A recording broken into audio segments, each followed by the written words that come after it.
we launched in the sky with Fly Sci-Fi, which was so cool. Oh, I saw that on your Instagram when you guys performed on the plane. That was so That was cool. insane. And it was so dope because like all of the, the pilot, the air hostess on the flight, everyone was in on it. So like we boarded first, and then like we got into like a little huddle, and they're like, okay, cool, this is what we're gonna do. Okay, in like middle of the flight, we're gonna just like make an announcement. And the pilot's like, excuse me guys, we do have a special guest on the flight. He's launching a new single in the sky. Please make some noise for Jimmy Nevis.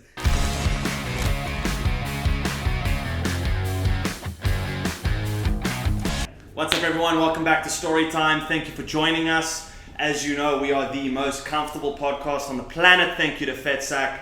We're here today with someone very special, Jimmy Nevis. Jimmy, thank you so much for coming in. I've been wanting to have you in for a while. I have so many questions. Yeah. If you have any, swing your questions too. But other than that... Listen, I'm kind of obsessed with this couch at the moment. Really? Yeah, like I've been eyeing a Fetsack for a long time. Really? So I'm actually really happy just to be sitting. So we're gonna slide a note under the door for you. Slide it in there. There we go. We're gonna tell Ryan. We'll get you kitted nicely, man. Yeah, it's incredible product, incredible showroom, very comfortable, and that was our biggest thing. I didn't want it to feel like you were coming on to sit down for us to bombard you with a million questions. For sure. To try like figure you out. Yeah. I want it to be a conversation, get to know each other, and just give you the chance to say the things you want to say.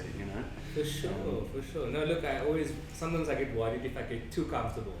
So I don't know if that's always, I try and keep it professional because I feel like an uncomfortable Jimmy is it's a bit TMI. Oh, really? Yes, there's not too much information. We can always just cut the little extra sentence where you shed a tear and, sometimes shedding a tear helps 100%. To tell the story. It's lekker. But dude, tell us about life. Obviously, career-wise, prior to COVID, your two first albums, your third album was now, right? Recently that you dropped. It was in 18, 19, 2018, right? 2019, yeah. And since that, COVID, and now. So as Jimmy Nevis, how has life for you adapted and changed as an artist due to this crazy spin of life that we've all just gone through? Look, I think to be an artist nowadays is all about adaptability. So we finished the album. Sick. Thank you, God. I know the guys at Gallo were like, shame. They were so nice. The label Gallo were just, I'd get an email like every couple of months like, Jimmy, like, so about that album. So we are late on this album. Yeah. But I think, coming from a pandemic, I don't think you can always rush everything, especially when I've seen friends who are managers, promoters, people who work alongside my industry, who've had to maybe change paths, who've had, lost loved ones. I think very real things have happened to a lot of people around us. Yeah. And even for me, I think just taking all of this in during this time, and I think also just personally, I think I was going through my own evolution as a human, and it's been cool because I feel like I've gotten to update my music with who I am right now. Because I listened to Magenta this afternoon. The cover art is incredible as well. That's one of my favorite cover arts. It's so sick. Yeah. And there's again, correct me if I'm wrong. This is purely just off of paying attention, seeing what you're putting out. But it's almost like over the past 2-3 years, you've developed this like so much like deeper. We were saying earlier, this deeper global sound to what it is that you're producing. Yeah. Is that through self journey into you as a person? Have you like maybe gotten more in touch with your creative side and your deep psychological spiritual side to yourself because I watched a lot of your interviews and you speak beautifully on exactly that, on how you've become so much more in tune with these things and how it's slowly been developing your music even further. So like I'm somebody that likes to live in a season. Like this is my season and I'm in it right now. And I think at that time I was in a season of, you know, really rediscovering my roots. And I felt this responsibility to kind of take the conversation further in a very organic way, not for anyone else but myself and for my own education. And it was just such a beautiful thing at the time, you know, even when I think of songs like 7764, that was written purely out of my own discovery of self and the space that I grew up in. But I also feel like I don't need to revisit certain conversations. Like I feel like that's done and I've done that. And I will always be proud of my roots, and I think my sound will always be shaped and influenced by something very local and something South African, something Cape Townian. But I am very excited to just kind of live in the season that I'm in currently. That one is, I think if it sounds a bit more international, I think that's really cool. But beyond that, I think there's a lot more like freedom, I think, in the sound. I don't feel like I'm trying to prove anything to many people. I think this new album also there's elements that you'll hear that's really linked to my culture. But I think that there's also, it's almost like I get to share this. I want to speak to an audience who doesn't. Oh, let me retake that. I feel like I get to almost educate a brand new audience on something that I've just discovered about myself again.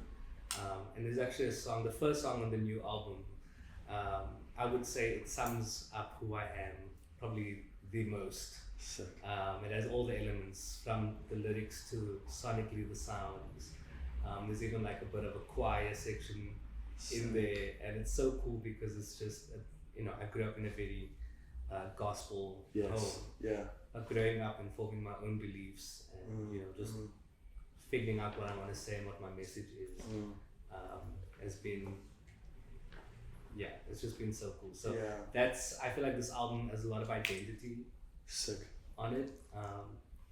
And I guess in many ways, you know, I've spent time in LA over the years. I've been able to travel to many cool spaces. I work with a lot of people from around the world, so there is that influence. And actually one of the songs on the album has it's with the writing group that I write with, and they're incredible. I mean, they work with like David Guetta and Madonna, and that's dope. It feels so cool to have the song on my own album with these guys.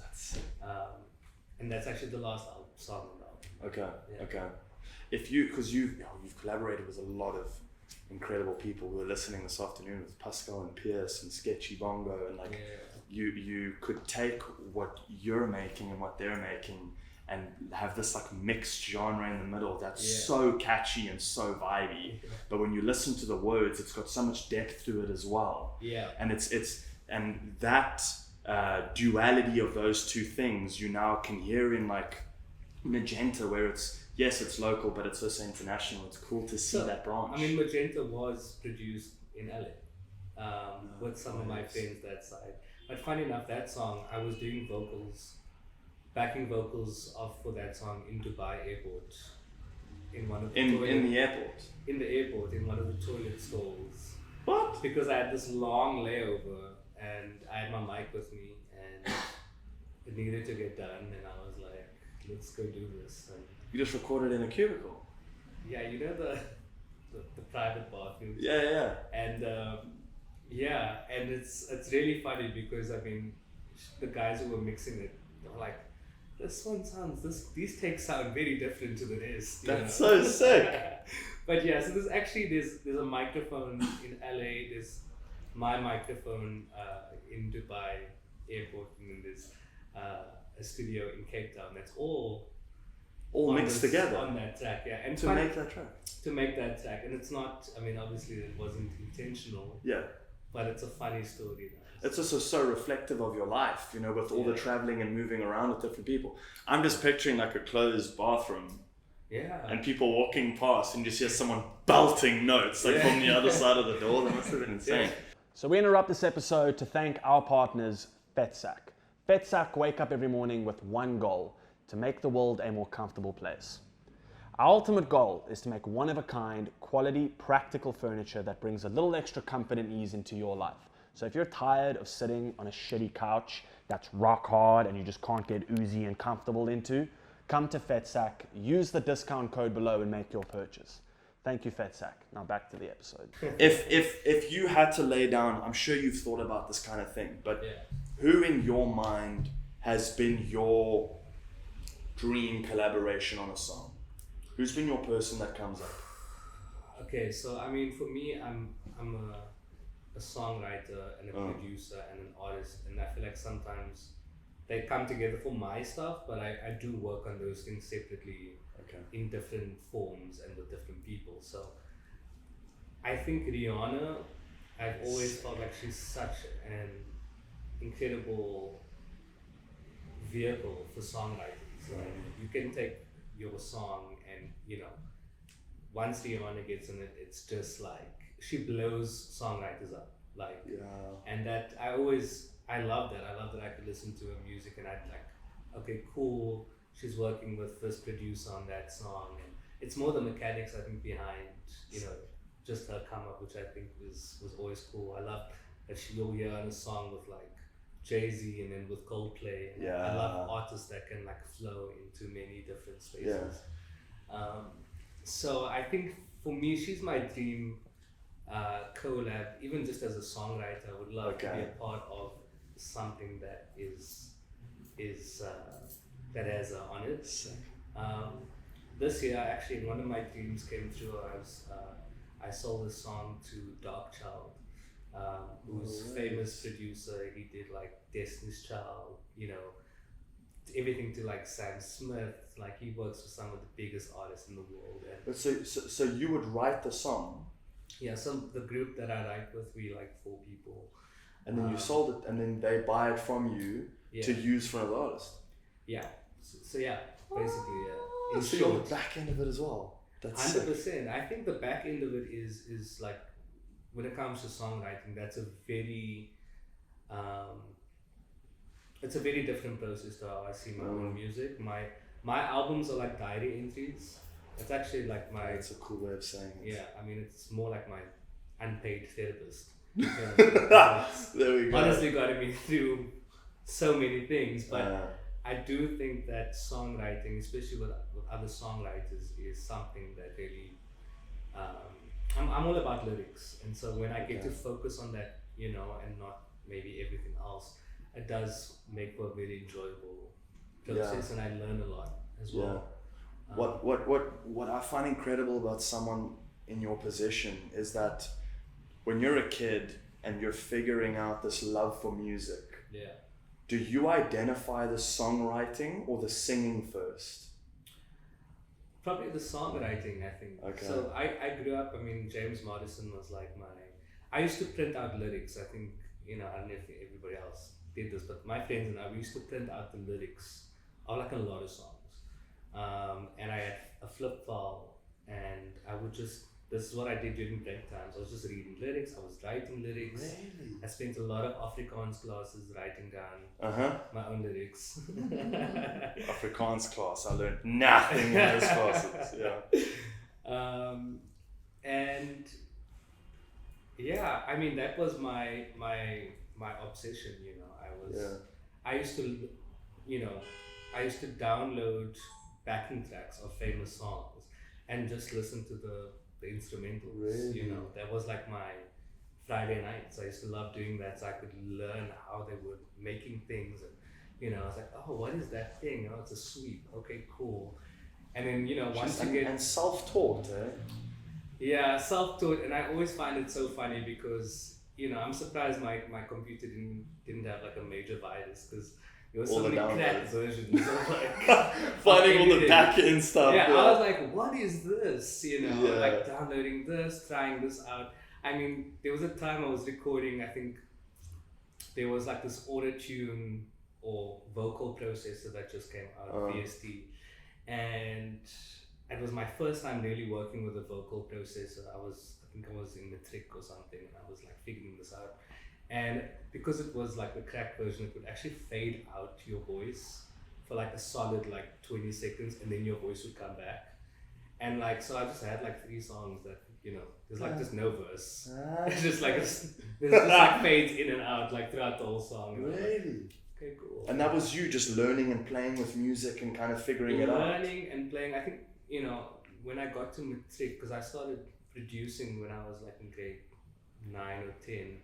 Jeez. And I mean, for the producers out there, like, it's so funny. I didn't know anything about MIDI inputs and playing things in, so a lot of it was, I was physically playing a lot of stuff. It had a metronome that was in real life. What's a metronome? It keeps the tempo. Oh, okay, ticks to keep. But it's all in the programs, you know, but mine was all outside of the program. No And so it was just, I was just keeping time with like random, you know, it was just hilarious. And was there anyone in your, because I find this interesting, because someone that doesn't just sing, I mean, obviously there's nothing wrong with just singing, but your understanding of music is so much more in depth. Is there someone in your family that was into music? For sure. That inspired you into it? So my sister, my older sister, she taught me piano growing up. Okay. And she was actually, when she was in high school, they invented colors for composition, because she used to just make up her own things, and it was just so incredible.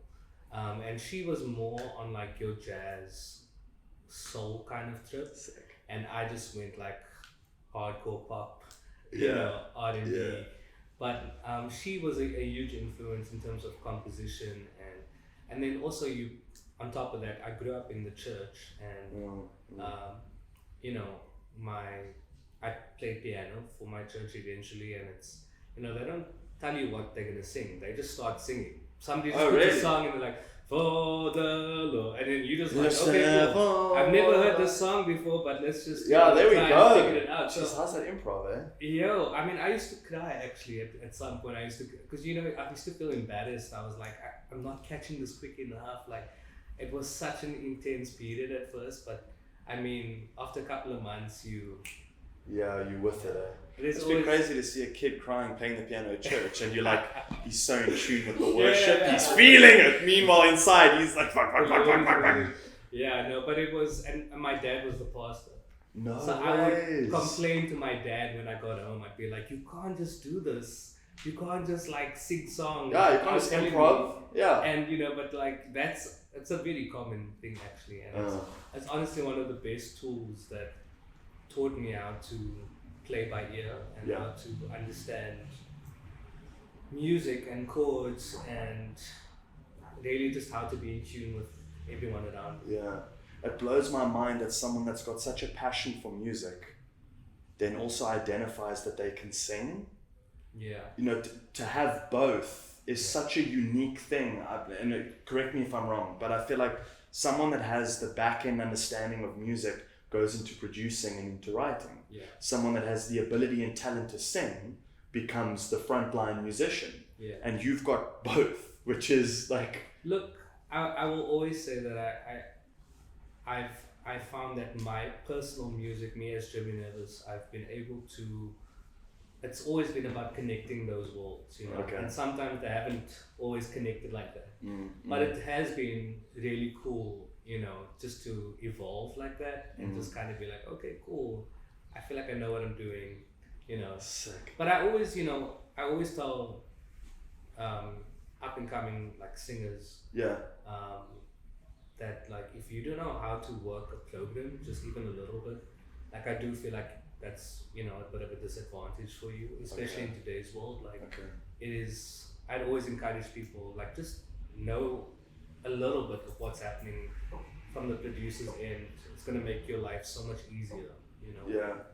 When being in studio or when trying to communicate to an engineer, like, oh, actually, I like to record with this amount of reverb, and actually, I record my verses first because they're a lower register and my voice takes longer to warm up, and like, it's just things that like can make your life so much easier if you understand the language. That's cool. They said that to me a lot on set as well when I was on the first and second gig that I did.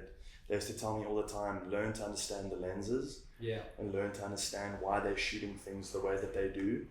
Because if we get to a point when you're giving your all in a performance and all we're seeing is the back of your pit and no one really cares about the fact that you're crying, and you're giving all this energy to every take, and I get to like the end of week 2 and I'm burnt out and everyone else is still fine, and then you start kind of going like, okay, well, why are you guys able to do this for 4 months and I last 4 days? And then because they know immediately. And like I've worked with actors that know the lens of sight, so they'll get onto set, see what the DOP is working with, and from seeing it they know exactly what to play with, which is crazy to me. Amazing. That you start to again honing your skill of whether acting or singing, and then you learn the environment around it, and suddenly you've got a foot to stand on. You've got this, okay, now I can have opinions. Now I can have opinion on how we're shooting this or how we like that, or at the end of the day, I'm just the actor. They don't have to listen to me at all. But it's cool to be in on the conversation. 100%. I think especially if this is your thing, if it's your show, if this is your piece of content, or if you are, this is your vision. I think it's very important to understand the things that are running parallel to what you're trying to put out. And I've seen it time and time and time again. Even as an artist, it's like, there's always something to learn. I mean, whether it's on stage, whether it's on social media, whether it's just, not talking too much in an interview. There's no such thing. There's no such thing. Thank God for podcasts.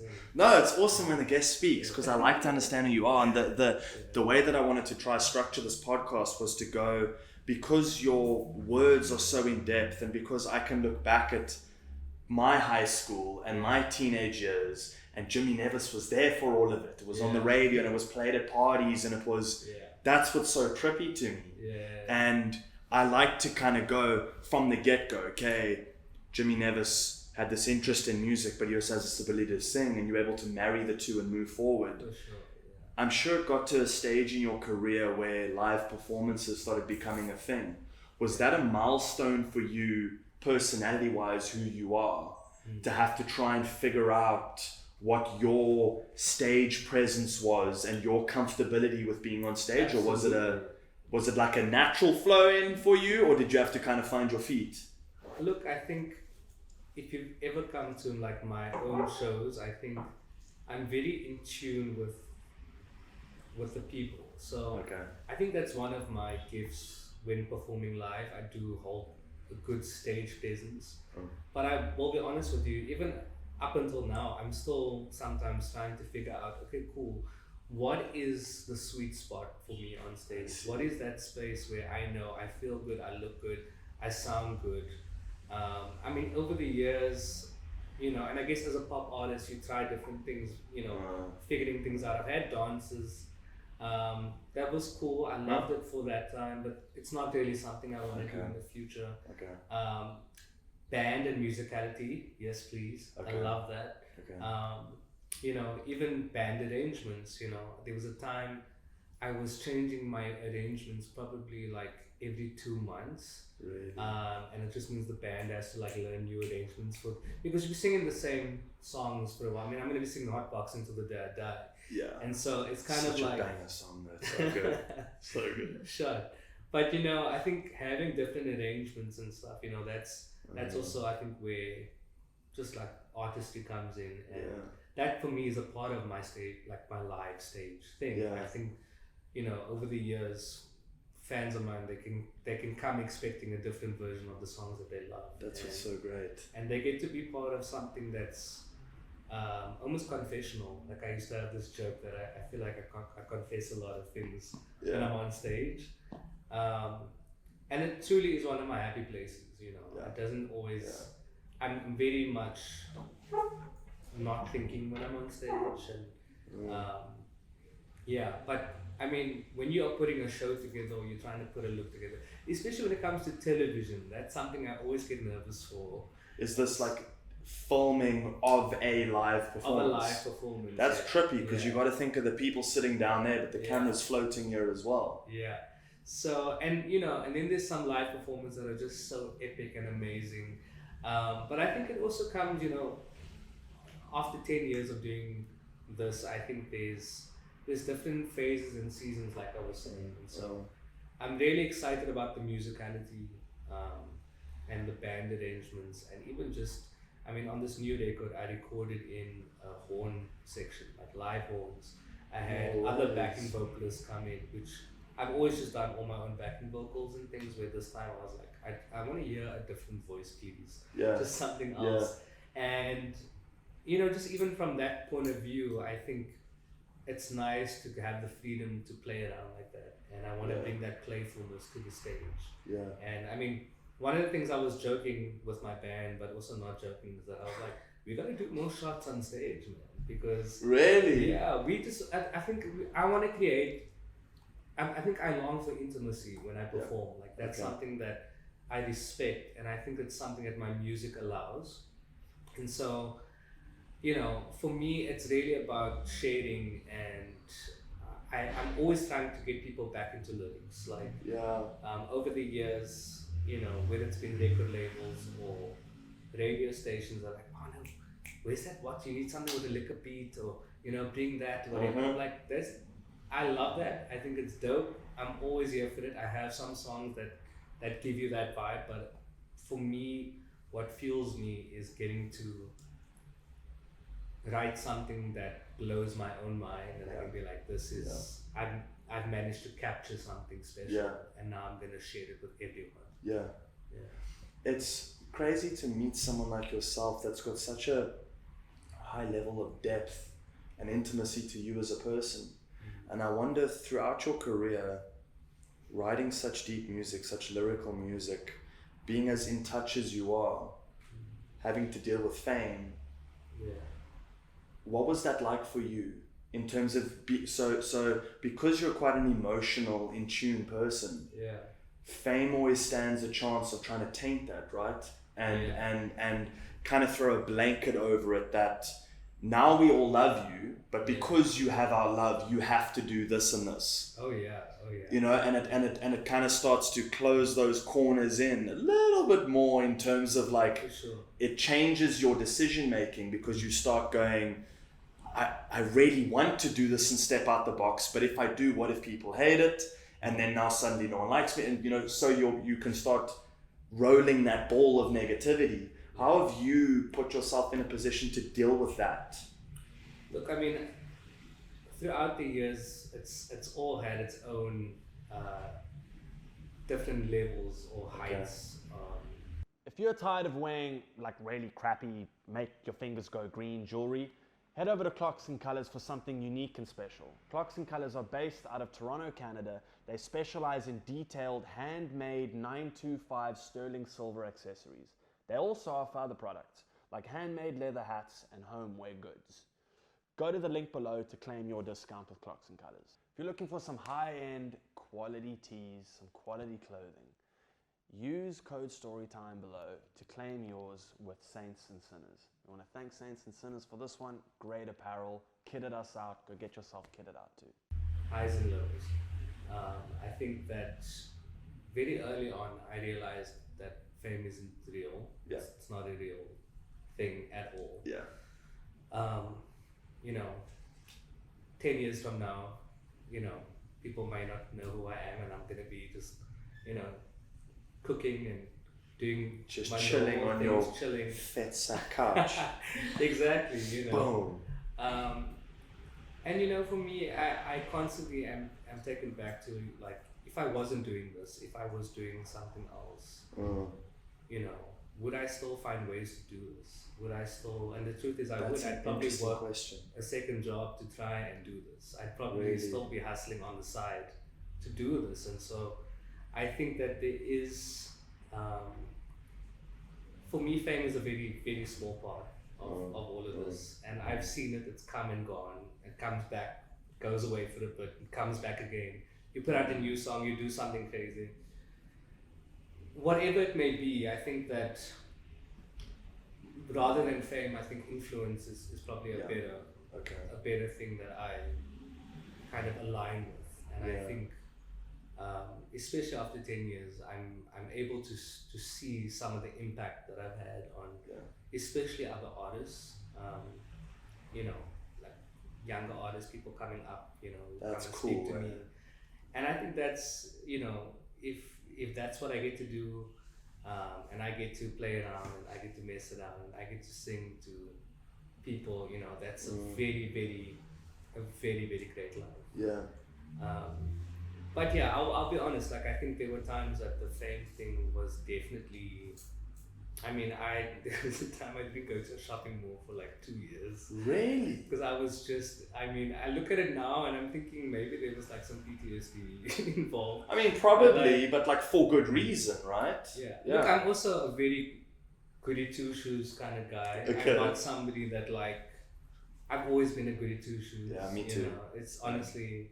And I just couldn't say no to Overhead. people, like, you know, and I think there was a time that like, I almost felt slightly bullied sometimes at, you know, by whether it be not only some people who are maybe drunk at the shows or, you know, people, promoters, club owners, you know, there was a different side to everything. But I thank God for evolution, and I feel like I really gained a lot of strength and perspective. And just growing as a human being, I'm so good at setting boundaries and letting people know where they stand with me. Yeah. Because there's a time and place for everything. Yeah. And I think out of respect, it's important that, you know, like when I'm performing and I'm at a show, I give my all to everyone. And if you want a photo, if you want to come talk, absolutely, I'm open arms, you know. Yeah. But yeah, I think as I'm getting older, I think protecting your private space becomes more rare. It's more important, and protecting the space of my friends, which shame back in the day. It's weird. I have so many stories that I could share about, you know, just things that we've been through. But I mean, I really value my friends. They are like my chosen family as well. Yeah. And they've really been there for me throughout this whole experience. So. I was gonna say, how did they manage this? Because it's quite trippy to picture a room full of people, you know, you and your close friends, and suddenly one person blows up, and suddenly going for your local beer is not your local beer anymore, you know? Look, I think it was such a fun time for all of us. I mean, I was in my second year of varsity when all of this happened for me. What were you studying, if I may ask quickly? So I have a degree in sociology. Shit. And I was doing, I think I was doing something in the social sciences. Dope. Okay. But it was interesting, man, because we were just, you know, like we'd still be going to each other's houses and things. But I'd be coming back. I was like, oh my God, I just met like, you know, AKA and whoever else. Yeah. You know, and I think after a while, one of my friends spoke to me and they were like, listen, this is really dope that this is happening to you, but like your other friend got a job promotion today and that's equally as great. That's cool. And I was like, you're 100% right, you know, like and it was a big moment for me in understanding just where I stand with my friends and my people and there's no accomplishment that's bigger than the other. I think I hold that space very sacred and it's a safe space for me. So have they had the chance to kind of do the whole tour vibe with you? Yeah, some of them. So one of my best friends was actually in my band as well. Sick. We have so many adventures, like we have so many fun stories. There was a time that also my band in general, I mean, we become very close, you know. And especially in our early 20s, I mean, it was a time. Like we used to like work hard, party hard, That's the best. non-stop. Like every hotel across the country, we were just, you don't sleep. We were That's just so partying, you know. So it was really great. But I mean, you fast forward to now, and I think we are all into such different space. Yeah. I love going home after my shows. Sick. Where in the past we used to look for that party, you know. Just Uh. like, but now I do love it. I love being prepared. Yeah. I love being able to kind of like unwind with my band members, and we do a bit of a unwinding ritual after every show. Yeah, we usually sometimes I'll make like a hookah pipe and we'll just hang out. Oh yeah, I'm so good at it as well. Is that your claim to fame? It's like my party trick, actually. Really? I mean, as I'm getting older, it's a very sad party trick to have. But I mean, That's lekker. there was a time that I was like, people knew, like, here's the Really, that you were the king of doing that. Yeah. No I really ways. was. In fact, if I do, you know, I rarely go to clubs these days, but if I do go, like, there's some places that they know already that they must just bring They out, got that ready for you? and they mustn't make it for me. I'll make my own one. Really? In the club. That's sick. That's quite you start. Yeah. You should bring out like your own brand of. You're not the first person to tell me this. Start dropping that, yeah. No, but also, I mean, I'm trying to be healthy. Are you trying to stay away from that? But Yeah. it's still, I mean, you know, you never It can know. be like healthy flavors, like Yeah. kale flavored hookah pipe. There we go. You Oh, can just man. sprinkle some stuff in there, make it taste lekker. Get it? Ooh, listen, nobody knows what, I mean, you know Blue Mix? Yes. Like, what is in Blue Mix? That was like the go-to. So my best friend and I in matric, Yeah, whenever drama class came around, yeah, we'd sneak out the back of the school, and he always had a hookah pipe. yeah. And there was a tree that we could climb into, and we'd sit up in the tree in the park, and we'd sit and just smoke the hookah pipe, because then teachers wouldn't come out and be like, oh, there they are. We were always up in the tree, Wow. and it's some of my happiest memories sitting and smoking this with him. That's amazing. And Blue Mix Yeah. was if you brought any other flavor No. to the braai, everyone was like, take that caca and bring back Blue. Yeah, like No, Blue no, Mix no, was the no. go-to. In fact, I'm very specific on flavors. Oh, okay. Yeah, it's either going to be Blue Mix. I mean, we'll do a mint, you know, every now Yeah. and then. Mint's lekker for like the Yeah. first 10 minutes. Yeah. It does That's get a what's bit striking. weird, eh? Yeah. Yeah. I was seeing a girl in matric that was Lebanese, Yeah. and it's big in course. her culture as well. And we went on a weekend away. That was when I changed my password. That I was saying earlier, I changed my password. Not for any bad reason, just that was the thing. Catfishing. Yeah, I was about to say I should. Now I'm in the deep end yet. Dope girl, and her family was sick, and we sat in a bedroom for 2 days straight, Yeah. smoking hookah pipe. By the time I got home, I was like wheezing, climbing upstairs, and I was like, I don't think I should do that again. You know, Yeah. I couldn't keep up with them. Yeah. No, it is a. We're talking about this too much now. Like, That's the best though. It is the best. I actually have my current hookah pipe at home is the most beautiful pipe you've ever seen. It's like What? a wood crafted. It's like half wood. It looks like an architectural piece. That's so dope. Yeah, it's really cool. I'm gonna maybe I can send you a photo. That'd be sick. Please do that. Yeah. We just drop it there. Yeah. That's it. And are you drinking at the moment? I am drinking, not that much. Okay. But I have a theme for the summer, and it's called Premium Summer. Premium summer. Yeah. I just What feel does like that mean? it means exactly what you think it means. It's just about Lekker stuff.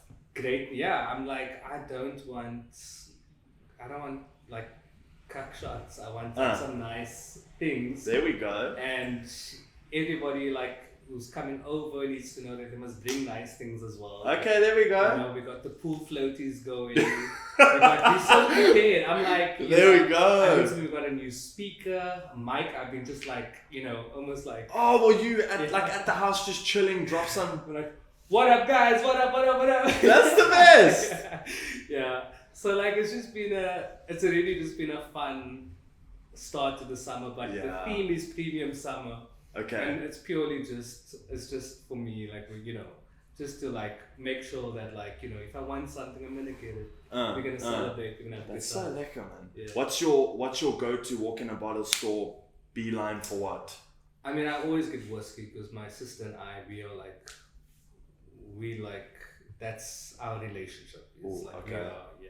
we are whiskey connoisseurs. And okay. yeah, so we usually take a different one and we like to try it out.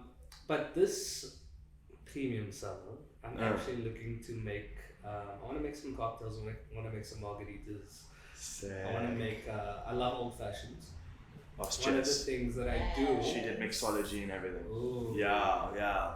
She's coming up. There we go. Yeah. I make a mean old fashioned. Yeah. You can crack an invite and make an old fashioned. Listen, There you go. this one guy a couple of years ago introduced me to an old fashioned made with tequila, and I was like blown away. And then I started going to other bars in Cape Town and telling them to make this with tequila. like a smoky mezcal or just like a normal. I mean, I don't know, but it was tequila because it's usually made with whiskey. Yeah. Yeah. That's so interesting. Yeah. That's dope. And then apparently you can make it with rum now as well. So we'll check that out. I'm gonna try that. Yeah. What's the mule one? Oh yeah. Moscow Mule. That thing's fire. So yeah, you can mix up the booze. So you can turn a Moscow Mule, which is vodka, and you can put tequila in, and then it's called a Mexican Mule. What? So yeah, you can just it's alcohol. You can do whatever you want. Yeah. We're gonna do a second episode with Jimmy, and it's just gonna be him and I sitting on camera with like 8 different mules. We're just gonna like guess the booze. Yes. They'll all be premium. Yeah. They'll all be premium. Yeah. But guess the booze across. I'm actually gonna set that make up. them like almost like a pipe tasting. That they go with like a flavor, Let's not do that. You make such We a should good set point. that up for him. Yeah. We should set that up for him. You make such a good point. Now that I know you Yes. like these things, I'm like, okay. Soon as the album, when does the album drop? So we're not saying just yet, but Okay. it is. Let's just say we're taking our time with it. Okay. I think one of the things that I was thinking a lot about while I was finishing the album is that we live in such a fast-paced world, especially on social media. I mean, some of my favorite artists drop albums this year, and they come out on midnight on like Spotify or whatever, and then by like 2 p.m. everyone's like made up their mind about the album. Yeah. And I'm just like, I just don't think that that's a sustainable way to enjoy music. There's so many Easter eggs. There's so many moments that just went over your head.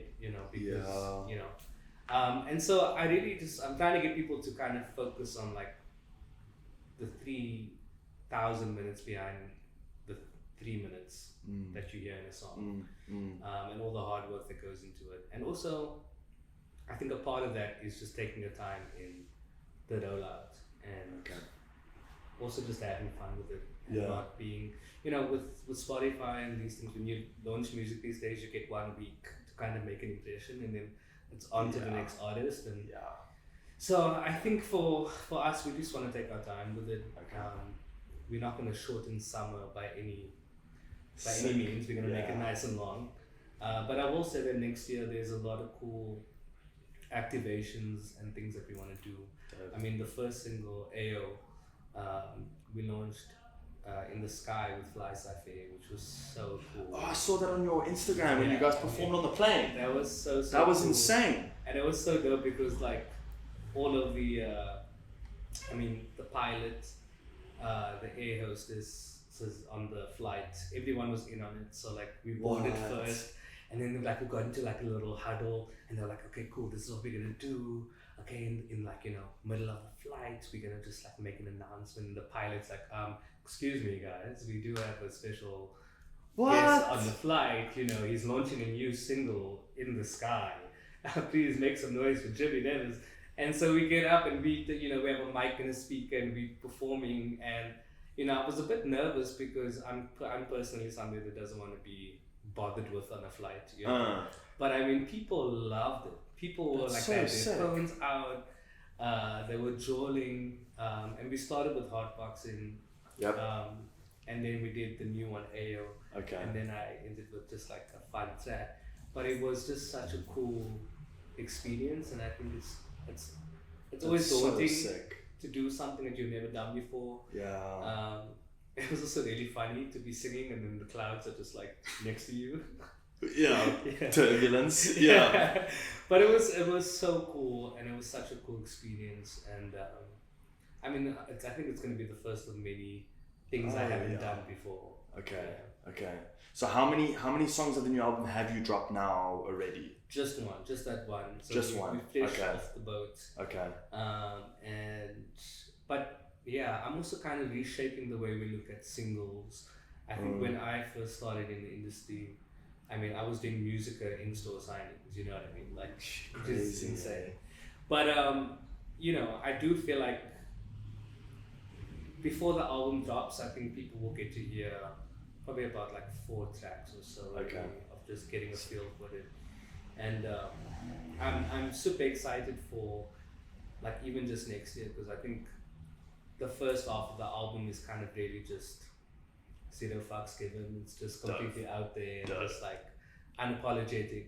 And then the second half of the album is a bit more intimate and a bit more emotionally in tune, but also still quite like fun and a little sassy.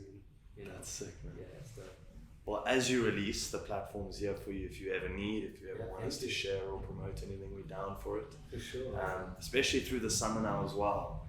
I'm Yeah. sure there's going to be activations and stuff you're going to put in place that we're super down to see you do. So 100%. I'm excited for the album. Everyone's excited for the album. Yeah, thank you.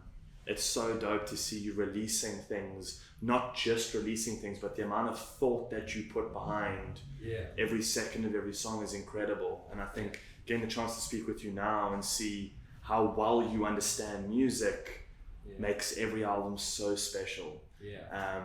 So thank you so much for sharing your stories you, behind man. this. Yeah, Yeah. I'm excited to see what comes next, Yeah. and we'll be promoting all the music as we go. So thank you so much. Thank Is you. there anything you want to tell anyone about performances, singles, anything you want to leave for the peeps? Yeah, guys. Firstly, thank you for 10 years of love and support. I've just been saying that to everyone because honestly could not have done any of this without insane. you. And on top of that, look forward to the new music and the new vibes all on my social media at Nevis. I've recently joined TikTok, so come check that out. And and yeah, I hope you guys have a premium summer. There we go. Live it Oh, we're up. gonna hashtag that solidly now. You're gonna own that. Listen, I'm gonna get sponsors to shop at my house. I want like, you There know, we go. you know those Stuyvesant girls who like Oh, yeah, selling yeah. cigarettes in their black dress. I'm like, I want Yes. all that. Just like casually. Let's do it. Yeah. We're gonna have to do it without giving away your address. We'll just Yeah, like just sneak. like- We'll send them to the neighbor's house, Oh god. and then when you see them there, just be like, "I'm Jimmy," and then they'll pull in to they're your gonna place. hate us. Yeah, they will. That'll be fire. That'll be so much fun. Yeah. Sick, man. Shocking. 10 years, bro. Congratulations. Thank you. That's incredible. I don't know how it happened. Like, I mean, it's insane. I feel like I've lived 10 lives Yeah. since then. You know? Well, you also hear you speak about music, like the passion and love you have for it. Yes, you've been doing this for 10 years. It makes sense. You know, like to everyone else. Yeah. To you, you're probably like, oh, everything happens in the blink of an eye all the time. Yeah. But hearing how in depth you are with everything, dude, Yeah. 10 years is this big. Your career's going to be forever. Yeah. Well, I mean, you know, as long as I get to eat my cake There in you my go. house, like in 20 years' time, maybe. Let's say 20 years on. Not in my house. Let's say on a yacht in Ibiza. There we go. If I can. Shout to Choppy, he'll get you a yacht. Oh, nice. Just throw chops there. That's sick, man. Thank you so much, man. I appreciate your time, man. This has been incredible. Thank you. Thank you. The insight's insane. Thank you.